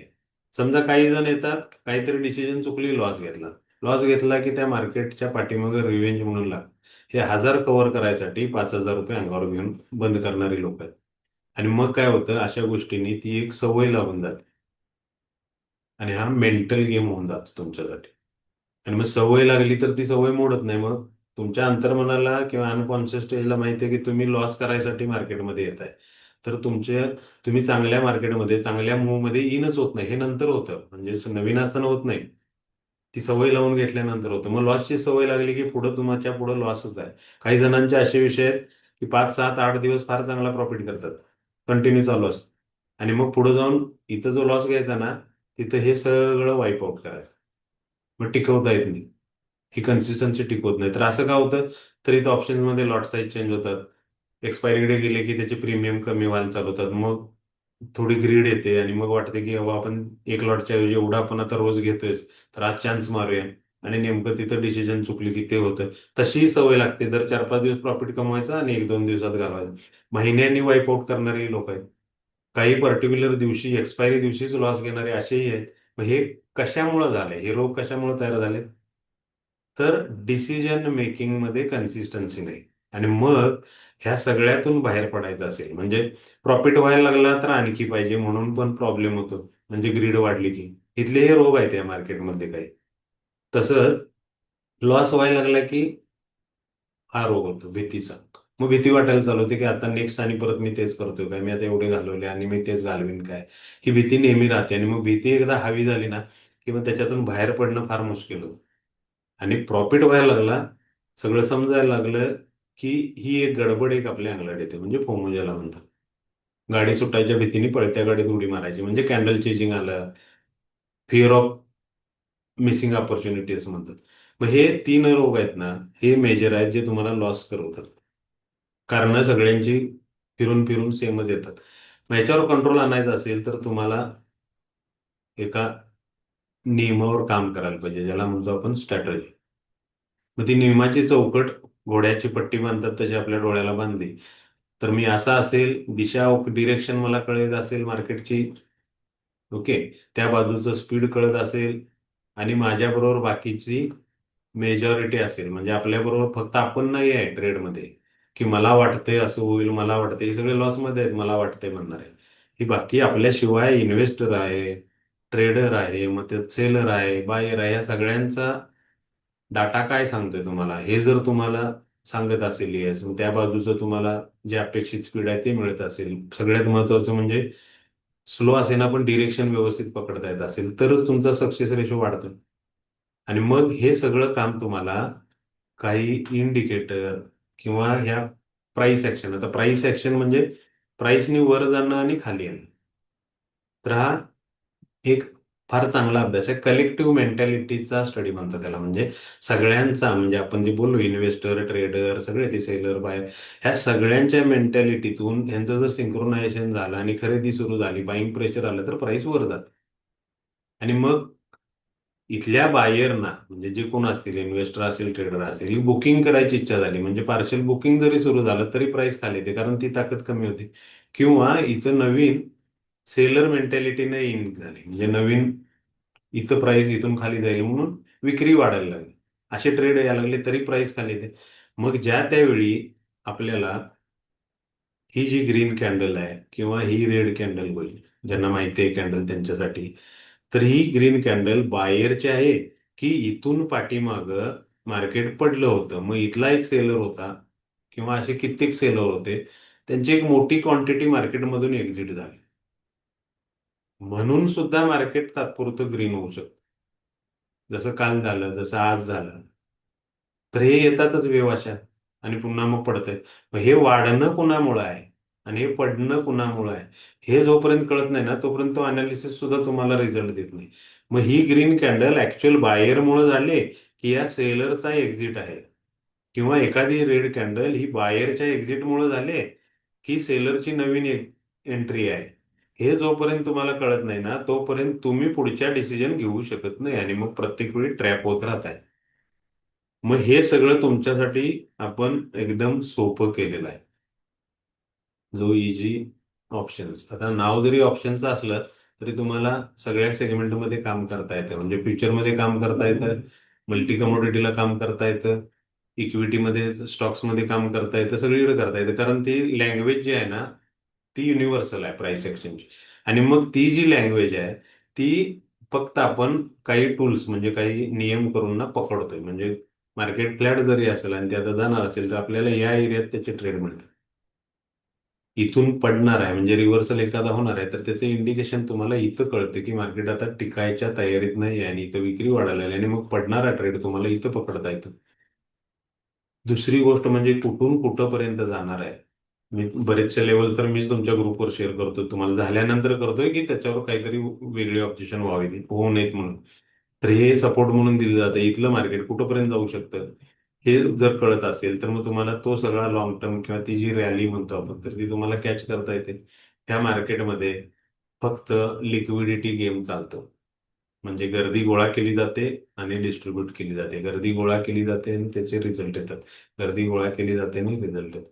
तुम्ही जनरली जर बघितलं, बेसिक प्राइस ऍक्शन जी म्हणतात ना, ती एखादी रॅली होते आणि मार्केट मग तिथं जाऊन थांबतंय. थांबण्याला कारण म्हणजे तिथल्या ट्रेडरचं बुकिंग असू शकतं, ज्यांनी बाईंग केलं आणि त्यांना प्रॉफिट मिळालंय ते एक्झिट होणं म्हणजे सुद्धा असं असू शकतं. आणि मग पुन्हा या एरियामध्ये होणारे ट्रेड पुढचं भवितव्य ठरवतील की पुन्हा मार्केट वर जाणार की मार्केट इथून पुन्हा खरेदी दरात येणार.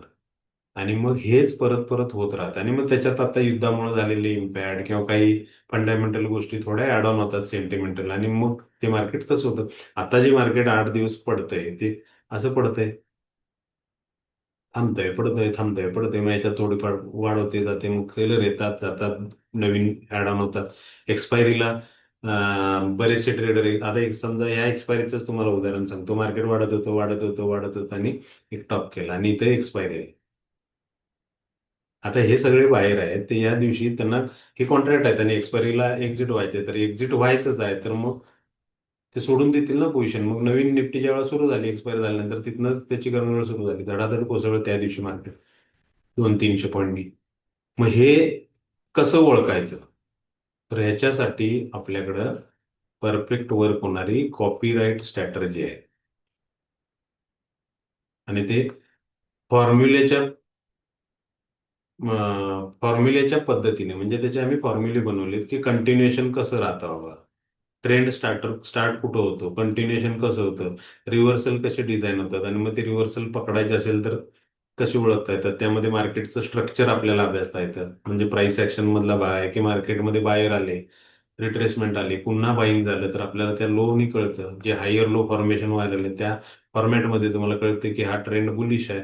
म्हणजे जिथं जिथं प्राइस रिट्रेस होईल तिथं तिथं खरेदी चालली. हा ट्रेंड कुठं जाऊन थांबतो, मग हे स्ट्रक्चर चेंज होतं, चेंज ऑफ स्ट्रक्चर होतं आणि मग लोअर आय व्हायला चालू होतात. मग हे लोअर आय फॉर्मेशन जे आहे स्ट्रक्चरचं ते सरळ सरळ तुम्हाला इंडिकेट करते की मार्केटमध्ये सेलरच्या एंट्री व्हायला लागलीत नवीन फ्रेश, त्या मार्केटला खाली नेऊ शकतात.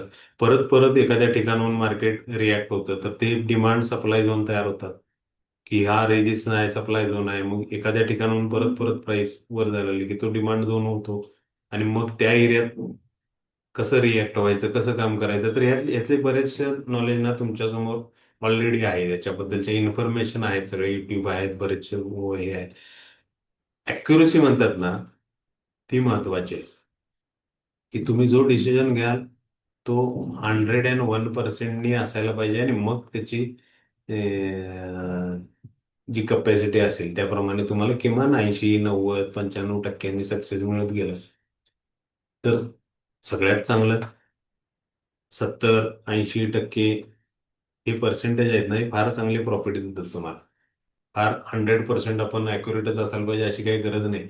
हा सगळा गेम चालतो मार्केटमध्ये पैसे कमवायचा, तो प्रोबॅबिलिटीच्या गणितावर. तुम्हाला 10 वेळा एकच काम करायचं आहे, मॅक्झिमम टाइम तुम्हाला सक्सेस घ्यायचा. मग फेल्युअर माहिती होतं, फेल्युअरचं पर्सेंटेज माहिती होतं, ते मॅनेज करायला शिकायचं आहे. सिम्पल गोष्टी आहेत, सिम्पल वेने तुम्हाला सगळ्या गोष्टी समजवल्या जातात. सगळ्यात महत्वाचं म्हणजे हा लाईफ टाईम ऍक्सेस राहतो तुमच्यासाठी. वर्कशॉप राहतो उद्या, सॅटरडे, संडे आणि मंडे, असं 3 दिवस वर्कशॉप राहतो, संध्याकाळी 7 ते 10. तुम्हाला समजेपर्यंत, म्हणजे जेवढे स्टुडंट आहेत त्या सगळ्यांना प्रत्येक कन्सेप्ट समजेपर्यंत शुद्ध मराठीत आपण बोलतोय असंच शिकणं होतं. कुठलेही विनाकारण टेक्निकल गुंतागुंत तयार केली जात नाही. गेली 3, 3.5 वर्ष ऑनलाईन चाललंय आपलं, 6, 7 वर्ष झाली ऑफलाईन विषय चालू आहेत. ऑफलाईन मध्ये आपला जो फीज असतो ना तो 30,000चा असतो. यामध्ये लाईव्ह मार्केटच तुमचं ट्रेनिंग होतं आणि लाईव्ह मार्केट प्रॅक्टिकल अलाउड असलेली एकमेव इन्स्टिट्यूट आहे आपली, अनलिमिटेड साठी. म्हणजे तुम्ही 8, 15 दिवस, महिनाभर हे शिकल्यानंतर आमच्या बरोबर बसूनच ट्रेड करून तयार होऊ शकता. आणि तसंच फॉर्मॅट आपण हे ऑनलाईन मध्ये कन्वर्ट केलंय. इथं काय केलंय की आपले व्हॉट्सअपचे ग्रुप आहेत, आता कनेक्ट राहणं सोपं झालंय ऑफलाईन सारखंच. मग व्हॉट्सअपचे ग्रुप आहेत, शिकल्यानंतर तुम्हाला तिथं डिस्कशन चालतात, सगळ्या गोष्टीची बद्दल माहिती दिली जाते. सॉफ्टवेअर तुम्हाला सगळी फ्री मिळतात, अपग्रेडेशन फ्री मिळतं. रिपीट वर्कशॉप आहेत, तुम्हाला कमिटमेंट फीने 1,000, 1,500च्या फीने रिपीट करता येतात. रिव्ह्यू मिटिंग असतात 8, 15 दिवसांनी, महिन्यांनी तुमच्या रिव्ह्यू मिटिंग असतात, ज्यामध्ये सगळे एकत्र असतात. काय काय झाले, कुठं चुका होतात किंवा कॉमन मिस्टेक काय आहेत, होत असेल लॉस तर कशामुळे होत असेल, त्याची रिकव्हरी कशी करायची, या सगळ्याबद्दल तुम्हाला पर्सनली गाईडलाईन दिल्या जातात किंवा तो सपोर्ट तुम्हाला मिळत राहतो. तर हा वर्कशॉप उद्यापासून सुरू होतोय ऑनलाईन. कॉपीराईट सब्जेक्ट आहे जो तुम्हाला शिकवला जातो. फार हायर पर्सेंटेजचा विनिंग रेट आहे त्याचं. ऑप्शन्सला दी बेस्ट वर्क होतात. ऑप्शन्सच घेण्याचं कारण म्हणजे फार सहज 5-25 हजारांनी फार लाईफ कुणाचं डिस्टर्ब होत नाही आत्ताच्या काळात. आणि तेवढं घेऊन तुम्ही जर तुमचं खरोखर अभ्यासात लक्ष लागलं आणि यात इंटरेस्ट वाढायला लागला तर तुम्हाला मग स्काय इज द लिमिट आहे. अनलिमिटेड कडे जाऊ शकता. माझ्याकडे यवतमाळचे प्रवीण शतपालकर आता 1.5-2 कोटीवर आहे प्रॉफिटमध्ये. जो 3 वर्षात 15-20 हजारात सुरुवात केलेला, 500 हजारात सुरू केलेला, हळूहळू भांडवल वाढवलं, लॉट साईज वाढत गेली, अभ्यास वाढत गेला, कॉन्फिडन्स वाढत गेला आणि आता फार चांगलं काम करतात. असे कित्येक आहेत शेकडो. जे आमचं जुनं युट्यूब चॅनल होतं ना त्यात 200-400 व्हिडिओ होते आपले असे. आता युट्यूबला ती पॉलिसी मान्य नाही की तुम्ही टेस्टिमोनियल किंवा PNL देऊन मग कदाचित चुकीच्या सॉफ्टवेअरनी थ्रू करून पण लोकांना फसवू शकतात. त्यामुळे त्या गोष्टीवर बॅन आहे आता सध्या इथून पुढे. म्हणून आम्ही ते एक लर्निंगसाठीच एक ट्रेंड लाईन म्हणून नवीन चॅनल सुरू केले. ते सबस्क्राईब करा. तिथं मला असे बरेचसे व्हिडिओ ना बऱ्याचशा पॅजने आता वेळ मिळेल तसं टाकायची इच्छा आहे, की बाबा बेसिक्स वगैरे बऱ्याच फीचर्सच्या कन्सेप्ट किंवा स्ट्रक्चर्स, प्राइस ऍक्शनचा बराचसा पार्ट आहे. कसे ऑर्डर ब्लॉक तयार होतात, गॅप कसे तयार होतात, गॅप अप गॅप डाऊनला कसं रिॲक्ट करायचं, नेमकं तिथं काय होतं, रॅलीज कशा डिझाईन होतात, त्या ओळखायच्या कशा, कसं रिॲक्ट तर ते होईल. आता वर्कशॉप आहे ना तो उद्या असेल. शनिवार, रविवार, सोमवार संध्याकाळी 7 ते 10 आणि फीज फक्त आणि फक्त 9,500 आहे ह्या ऑनलाईन वर्कशॉपची. त्याचं वैशिष्ट्य असं की हा ऑनलाईन करूनही तुम्ही ऑफलाईन आमच्या इन्स्टिट्यूटमध्ये कधीही येऊ शकता, बसू शकता. त्याला कसलेही चार्जेस नाहीत.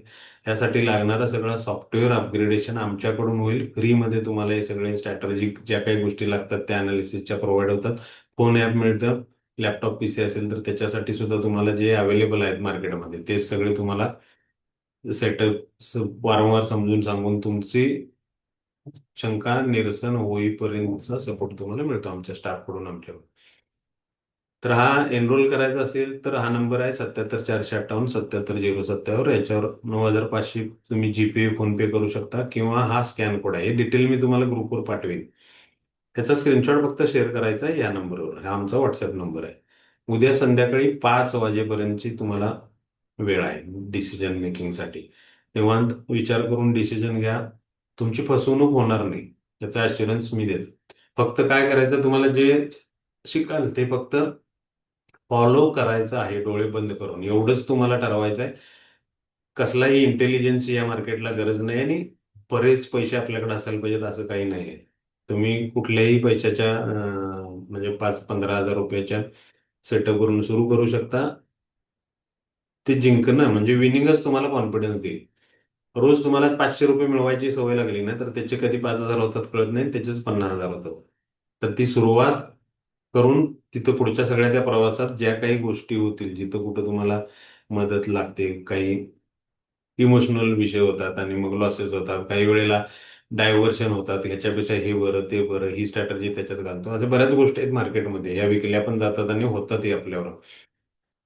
तर चांगली अॅक्युरेसी मिळेल आणि सपोर्ट मिळेल. सगळ्यात महत्वाचं तुम्हाला सपोर्ट मिळेल. फक्त 9,500 फीज आहे. या नंबरवर तुम्हाला त्यानंतर स्क्रीनशॉट शेअर करायचं आहे. तुम्हाला एनरोल होण्यासाठीचं सगळं रजिस्ट्रेशन लिंक वगैरे ते त्यानंतर होऊन जाईल. उपस्थित राहिलात त्याबद्दल आधी सगळ्यांचे धन्यवाद. आणि आता तुमच्या काही शंका असतील तर त्याच्यासाठी त्यांची उत्तरं मी तुम्हाला अनम्यूट अलाउ करतो. ज्यांना कोणाला बोलायचं असेल तर बिनधास्त माईक ऑन करा आणि विचारा जे काही बोलायचं असेल ट्रेडिंग रिलेटेड.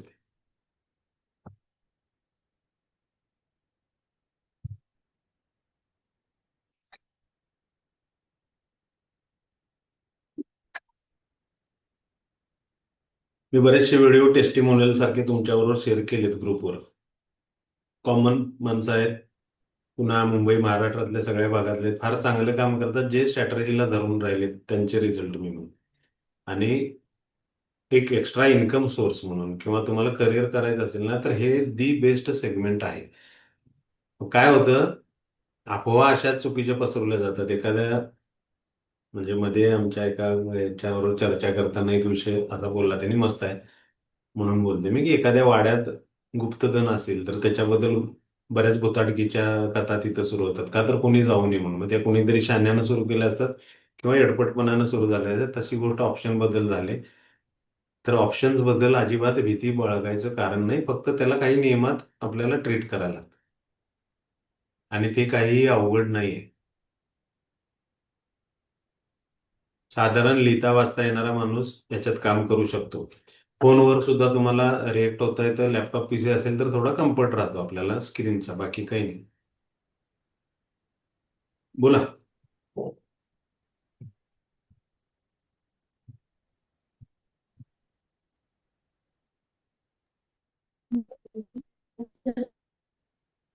रिपीट कोर्स करायचा असेल तर कमिटमेंट फी म्हणून 1,500 रुपये राहतात आपल्याकडे फक्त. तुम्ही किती वेळा रिपीट करू शकता. किती वेळा ज्या ज्यावेळी आपल्याकडे असतात त्यावेळी तुमच्या ग्रुपवर अनाउन्समेंट होते त्याची. आणि तुम्हाला किती वेळा नेक्स्ट वर्कशॉप पुन्हा पहिल्यापासून सगळे जोपर्यंत समजत नाही तोपर्यंत करता येतात. फ्री मिटिंग सुद्धा असतात आपल्या, रिव्ह्यू मिटिंग ग्रुपवर पण डिस्कशन चालतात. पर्सनली तुम्हाला मला कधीही फोन करता येतो 24/7. आमच्या स्टाफची मदत तुम्हाला कंटिन्यू राहते प्रत्येक गोष्ट समजून सांगण्यासाठी. रिझल्ट तर मी बरेचसे शेअर केले तुम्हाला माहिती आहे. बोला. सर मी हॅलो. हा बोला बोला. सर प्रकाश बोलतोय मी. माझं सर फक्त इक्विटीमध्येच मी शेअर्स वगैरे असं घेतले ते एवढंच आहे मला नॉलेज. बेसिक वगैरे जास्त काही नॉलेज नाही. म्हणजे कोणीतरी सांगितलं म्हणून ते शेअर खरेदी केले तर ते मायनस मध्ये तो पार्ट वेगळाच आहे. पण मग बाकीचं काय मला ते आता तुम्ही जे सांगितलं ना सर ते आयडिया नाही.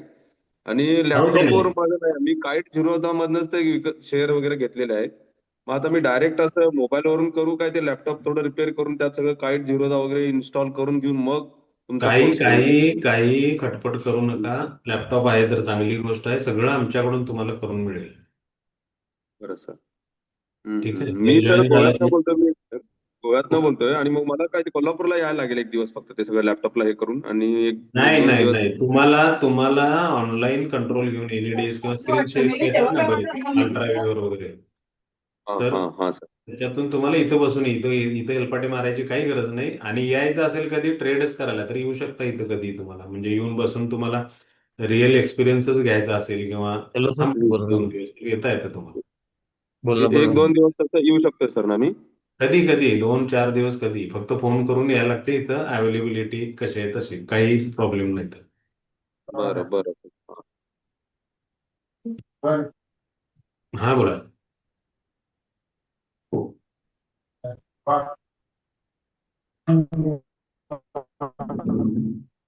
आवाज येत नाही तुमचा. बोला, नेक्स्ट कुणाला काय विचारायचं असेल तर विचारा.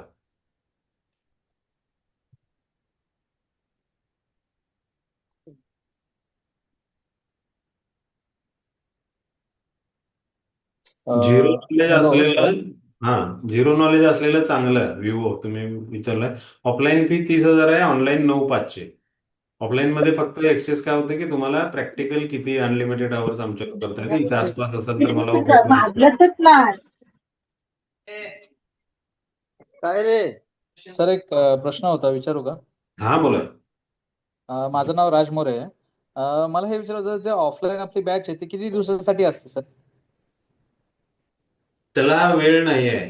तुम्ही यायचं आहे आणि बसायचं आहे. त्याचे टेक्निकली 4 सेशन असतात आपल्याकडे, 3-3 तासाचे थेअरीसाठीचे, आणि त्यानंतर प्रॅक्टिकलसाठी तुम्हाला इथं येऊनच बसायचं आहे आणि इथं बसून समजून घेतच ट्रेड करायचे. म्हणजे असं टाइम लिमिट असं काय नाही ना, कधी येऊन करू शकतो असं काय? कधी येऊन म्हणजे मार्केटच्या टाइम मध्ये. हा, म्हणजे लाईव्ह मार्केटमध्येच. हा. आणि आणि ऑफलाईन जी आपली जी ही जी ऑनलाईन आता जरी केला तुम्ही, ऑनलाईन जरी केला तर ऑनलाईन हा, केल्यानंतरही तुम्हाला ऑफलाईनला शिफ्ट होता येतं. त्याच्यात सुद्धा तुम्हाला फीची डिस्काउंटिंग मिळून जाते. आणि ऑनलाईन करून तुम्हाला 2-4 दिवसासाठीच येऊन थोडं समजून घ्यायचं आहे, शिकून घ्यायचं आहे, ट्रेड करायचं तर तसंही अलाउड आहे. तुम्ही येऊ शकता 2-4 दिवस, एखादा आठवडा कॉल करून जशी जागा असेल तसं तुम्हाला थांबता येईल. Okay okay. Thank you hello. Sir. Hello. हा बोला. सर अनिल ठोंबरे अकलूज. बोला की अनिल राव. हे पहिला आपला 9,500चा मी कोर्स केलेला आहे. हा, हा, त्याच्यानंतर ते 5,600 काहीतरी तुमचा एक कोर्स आहे ना? तो कशासाठी होता? Price action, advance price action जात त्याची तुम्हाला ऑप्शनसाठी काही गरज नाही. काही जण नाही. इक्विटीमध्ये करतात, काही जण कमोडिटीला जातात, तर तिकडे त्याची मदत व्हावी म्हणून ती झाली ना बॅच परवा. हा हा, तुम्ही जे ती लेवल देता का नाही, सपोर्ट हा रजिस्टर, हा, ते काढण्यासाठी काय फायदा होतो का तो कोर्स केल्यावर? होतो ना, आणि मी देतोयच की रेडीमेड तुम्हाला. तुम्ही देताय ते तर फार तर चांगले ते लेवल असते त्या. बघताय का, रोज वापरताय त्याच्या? हा, वापरतोय मी. चांगली गोष्ट आहे. एक मला फोन करा ऍक्टिव्हेट. यानंतर. तुम्ही ऑलरेडी हा हा, वर्क केलं आहे. मला आपला वेबिनार झाल्यानंतर कॉल करा, बोलू आपण. बाकी जे फ्रेश आहेत ते बोलू दे. ठीक चालतंय. आहे. ओके. हा, चाललंय ना व्यवस्थित? हो हो, छान आहे. गुड. मला कॉल करा अनिल हॅलो. राव नंतर. हा बोला. हॅलो. हा बोला. आवाज येतो का सर? हा येतोय, बोला. सर मी झालं 5 वर्ष ट्रेडिंग करतोय लॉस मध्ये. ओके. कुठल्या सेगमेंटमध्ये करताय?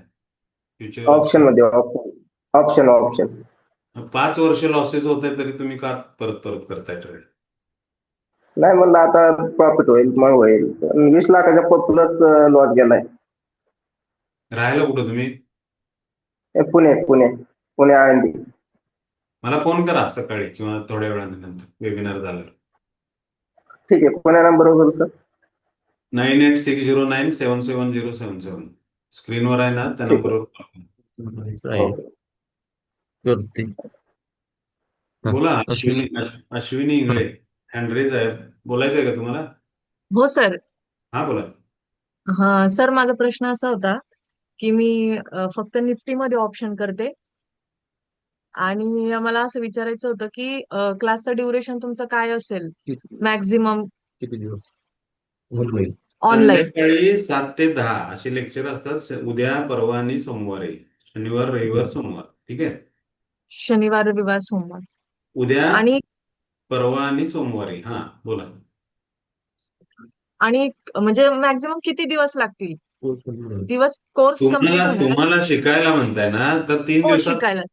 तुम्हाला समजल्याशिवाय पुढेच जात नाही आपण. पण ती प्रोसेस व्हायला, त्याचे सॉफ्टवेअर किंवा त्या गोष्टी सरावात यायला तुमच्या ना थोडा वेळ लागतो. बर 2-3 दिवस द्यायचे, शिकून घ्यायचं. जिथं काही कळत नाही ते विचारायची. मोबाईल, व्हॉट्सअपचे ग्रुप आहेत, माझा नंबर आहे, माझा व्हॉट्सअप आहे. तुम्ही ते सगळं बोलून सुरळीत लावू शकता. त्यासाठीचा सगळा सपोर्ट. आणि त्यातून काही राहिलं आणि वाटलं की परत वर्कशॉप करूया. नेक्स्ट किती वेळा तुम्हाला परत रिपीट पण करता येतं.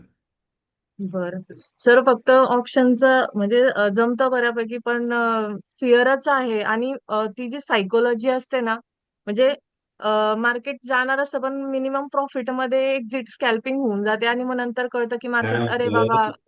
मार्केट नाही, तर आणखी वर गेलं. बऱ्याच जणांना तुमचाच नाही इश्यू. तुम्हाला जर दिशा माहिती आहे, कोल्हापूर मुंबई जायचं आणि मुंबईपर्यंत पोहोचणार आहे, मग मी मध्येच उडी मारत असेल तर मग चूक माझी आहे ना. बरोबर सर. मग आपल्याला त्या गोष्टी कळू शकतात अनालिसिस. आणि आपल्याकडे तोच अभ्यास आहे तुमचा की मार्केट जर इथं सुरू झालंय तर कुठंपर्यंत जाऊ शकतं, मॅक्झिमम किती, मिनिमम किती. आणि ते ओळखलं तर तुम्ही मग थांबू शकता ना त्या ट्रेडमध्ये. मग 20च्या ऐवजी 40 हो. पॉईंट घेता येतात, 40चे 60 करता येतात. आणि समजा मार्केट जाणारच नाही आणि तरी 10 मिळाले तरी मग खुश राहता येतं ना. हा. तर ह्याच गोष्टी महत्वाच्या आहेत. नाहीतर मग हा रोजचा राहणारा इश्यू आहे लोकांचा, की मग 20 पॉईंट घेऊन बाहेर पडलो आणि त्या दिवशी बघितलं तो प्रीमियम 200 पॉईंट वर गेला. मग नेक्स्ट डे तो काय करतोय ट्रेडर, की 20-30 मिळाले हो. तरी बुक नाही करत आणि मग त्या दिवशी मिळालेले जातात. हो तर सर, कधी जो एलटीपी. मार्केट हा हा सर. सर, काय काय होतं ना, म्हणजे एलटीपीचे जे चूज करतो तो पण असतो बरोबर. म्हणजे मॅक्झिमम 300 पॉईंट, 200 पॉईंट वर निघून जातो आणि मग नंतर कळतं, अरे मी तर फक्त 20 पॉइंट्स मध्येच मागे स्वतःला खेचलं. मग हे नंतर कळते ना, झाल्यावर हो. दिसते. ते व्हायच्या आधी आपल्याला व्हिज्युअलाइज करता आलं पाहिजे आणि ते करता येतं आपल्या स्ट्रॅटर्जीमध्ये. तर त्या ते गोष्टीवर अश्युरन्स देऊ शकाल का तुम्ही की होय काम होईल? होय होय होय होय. तुम्हाला जर हवा असेल तर गेल्या 1.5-2 वर्षाच्या रोजच्या दिलेल्या स्टुडंटच्या लेवल मी तुम्हाला पाठवू शकतो, ज्यामध्ये तिथंच आमची अॅक्युरेसी 95% जास्त आहे. Thank you sir, thank you. तेच त्या सेगमेंट मध्ये मला काम करायचं आहे आणि मला फ्युचर मध्ये सुद्धा त्याच सेगमेंट मध्ये कंटिन्यू करायला आवडेल. करा करा. तुम्ही राहायला कुठं? सर, मी पुण्याला असते. ठीक आहे. हो सर. करा बिंदास, काही टेन्शन घेऊ हा, नका. हॅलो सर, राहुल बोलतोय. हा बोला. सर, समजा सेशन पुन्हा जर रिपीट करायचं राहिलं तर पुन्हा फी देणं पडेल का सर 9,500? नाही नाही, फक्त 1,500 रुपये कमिटमेंट फीज म्हणून. कारण का आपल्याकडे आता स्टुडंट झाले 3-3,500 आणि सगळ्यांना पूर्वी फ्रीच असायचं. पण काय झालंय, अच्छा. आता ते झूम वगैरे सगळ्याच्या ह्या परमिशनसाठी पैसे द्यायला लागतात. मग तेवढेच तुम्हाला ती कमिटमेंट फीज असते, बाकी काही नाही. टोटल फी द्यावी लागत नाही. आणि ऑफलाईन समोर आलात तर मग काही चार्जेस नाही. अच्छा सर. आणि किती वेळा रिपीट करू शकता सर आपण असं 1,500? किती वेळा करता येतं, काय प्रॉब्लेम. Thank you sir.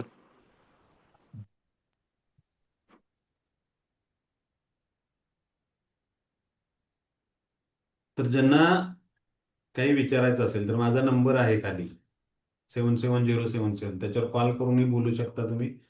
व्हॉट्सअप करा तुम्हाला काही रिलेटेड. मी उद्यापासूनचा सिलेबस काय असेल, फीचं स्ट्रक्चर काय असेल आणि ते सगळे डिटेल तुम्हाला मी ग्रुपवर पण शेअर करतो. डिसिजन तुम्ही घ्यायचे आहे. माझा जेवढा पार्ट होता तो माझ्याकडून एक्सप्लेन केला आहे आणि होप तुम्हाला तो आवडला असेल. उपस्थितीबद्दल धन्यवाद. Good night. आणि एनरोल केला तर उद्या भेटू हॅलो आपण. सर, हा बोला बोला. ओव्हर ट्रेडिंग साठी काही फॉर्म्युला आहे का सर? काय म्हटलं, आवाज येत नाही तुमचा, कट होतोय. म्हटलं ओव्हर ट्रेडिंग साठी काही फॉर्म्युला आहे का सर? आहे ना, नियमात आला की ओव्हर ट्रेडिंग आपोआपच थांबते. तोच तर मोठा दोष आहे लोकांचा. किती ट्रेड करायचे, कधी करायचे, कुठं करायचं. करतच राहायचं. मग मिळालेले पण जातात, कधी न मिळालेले कधीतरी रिकवर पण होते आणि वर्षानुवर्ष लोक त्याच त्याच चक्रात अडकलेत. बरोबर आहे ना? मग सोडून पण जाता येत नाही आणि थांबता पण येत नाही, अशा अवस्थेत आहेत बरेच जण. ऑप्शन हो घेऊन सर हो या तुम्हाला चांगली मदत होईल. तुमच्यावर एक कंपल्शन येतं की मला डाव्या बाजूनच चालवायची आहे गाडी, असं असेल तर थांबायचं आहे, असं असेल तर पळवायची आहे. एवढं कळलं की झालं. हॅलो ठीक आहे सर ठीक हॅलो हा बोला, हा बोला. सर ऑफलाईनचं ड्युरेशन किती राहतं? ऑफलाईनची सेशन 4 दिवस, बाकी अनलिमिटेड आहे. त्याला काही हे नाही. म्हणजे तुम्ही वर्षभर जरी आलात माझ्याकडे किंवा गॅपनी परत परत 15-15 दिवसांनी आलात तरी चालते. सलग कसं 4 दिवसात सलग 4 दिवसात होईल sir? सेशन 4 दिवस असतात, थेअरी सेशन. त्यानंतर प्रॅक्टिकलला काही टाइम लिमिट नाही आहे. तुम्ही रोज जरी आलात तरी काही प्रॉब्लेम नाही. नाही ऑलरेडी पुण्यात नाही मी येऊन जरी केलं मग 4 दिवसात होत हा, असेल. मध्ये आधी येता येतं ना. सगळीकडून येतात. 2 दिवस, 4 दिवस, 8 दिवस, ज्यावेळी वेळ मिळेल त्यावेळी यायचं. कोल्हापूरचं हे सांगता येईल सर लोकेशन पाठवलं? हा, गुगल सर्च करा ना, DPTR इन्स्टिट्यूट. तुम्हाला सीबीएस स्टँडच्या बाजूलाच आहे, walkable distance. Okay okay sir DPTR institute पाहिजे असेल तर मला तुम्ही नंतर व्हॉट्सअप करा, मी देतो. चालेल सर चालेल. येस ठीक आहे, ओके चला भेटू आता पुढच्या मीटिंगला. Good night. आणि ज्यांना नंतर करायचं नाईट असेल 15 महिन्यातून 2 किंवा 3 आपले वर्कशॉप होतातच. म्हणजे साधारण 15 दिवसापूर्वी असायचं आठवड्याला, ते थोडं आता इंटेन्सिटी कमी केले पण असतात. तुम्ही ग्रुपवर राहा आणि पुन्हा नेक्स्ट पण तुम्ही जॉईन करू शकता. ठीक आहे, चला thank you, good night. Thank you sir.